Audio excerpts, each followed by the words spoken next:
Hi, I'm Tim. Welcome to our channel and thanks for logging on. If you enjoy these videos, do me a favor and subscribe to our YouTube channel right here at Watchbox Reviews. I would really appreciate it and I promise to update daily.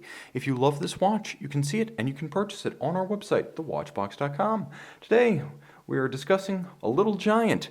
It's the Nomos Orion Neomatik, 38.5 millimeters in stainless steel. The timepiece is 9 millimeters thick and quite slim with a slightly domed case flank that allows it to slide underneath any dress cuff or sleeve. The lugs are strong and have an impressive span across the wrist at 47.7 millimeters. The spacing between them is 19 millimeters, and as you can see, Nomos encourages strap swapping with those strap tool apertures. The strength of the case and the span of the case really define the style when viewed in profile, but don't undersell the strap, which is a shell cordovan, so essentially a seamless, poreless, hairless horse strap with a folded profile and very supple. You can see this one of the few non-German components. I believe this is a Horween leather strap from the Chicago supplier in the United States. Simple pin buckle, understated like everything else.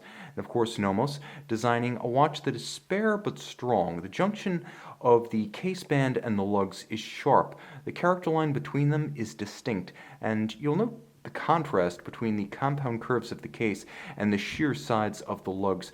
They have the same kind of strength and simplicity that you'll see in something like a Tag Heuer Carrera. The crown itself slightly stepped out from the case band, and you can see it even has a little bit of its own sleeve and shoulder, and a simple design with the Nomos logo external, all of high polish, minimalist bezel, and I do mean quite minimal. The bezel is more like a silver halo about the frame of the watch, and it frames a galvanized silver dial with a slight pebbly texture. It's a matte finish. All of the indices are applique. It's a high quality dial, but again, strong and simple.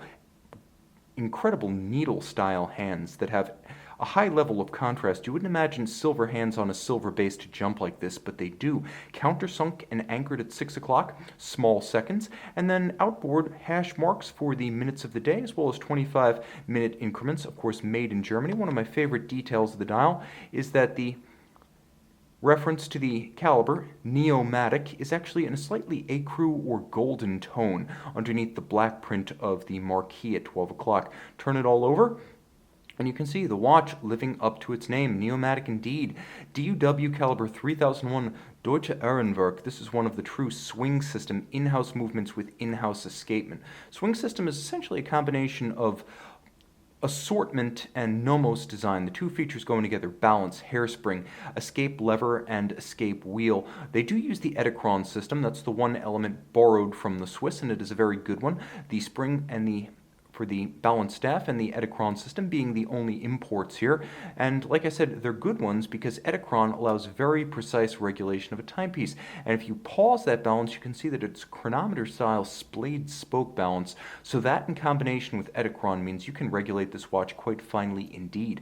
Now the balance bridge is anchored on both sides, so it's a very shock resistant architecture. That's what you like to see on a modern movement. Automatic winding, 43-hour powers, if you just noted the stop seconds or hacking function, and the 27 jewel movement built entirely in-house. The Nomos calibers that are DUW are in-house with swing system. Those that have Greek letter names, like for example Alpha or Sigma, are in-house calibers with Swiss escapements. This is the works. 50 meters water resistant, and a number of interesting finishing touches. Real heat blued screws, not chemically oxidized blue. These are fired blue screws. You can also see that there is a broad ray of polish on the caps of the center rotor, as well as the crowns, the intermediate rocker adjacent to the crown wheel, and you can see it uses an intermediate rocker system to engage and disengage the automatic system as you manually wind the watch. All of this beating away at 28,800 vibrations per hour. Glashutte stripes. We're not in Switzerland, so we won't call them Côte de Genève. And there's an engine turned perlage across the base plate. You can see it underneath the balance as well as along the periphery. 50 meters water resistant isn't sufficient for swimming, or at least I wouldn't swim with it, but it's solidly more than the 20 to 30 meters you get in the dress watch class. A small watch? No. A large watch? No. But a perfectly sized watch? That's the Nomos Orion Neomatik. See it and make it yours on the Watchbox.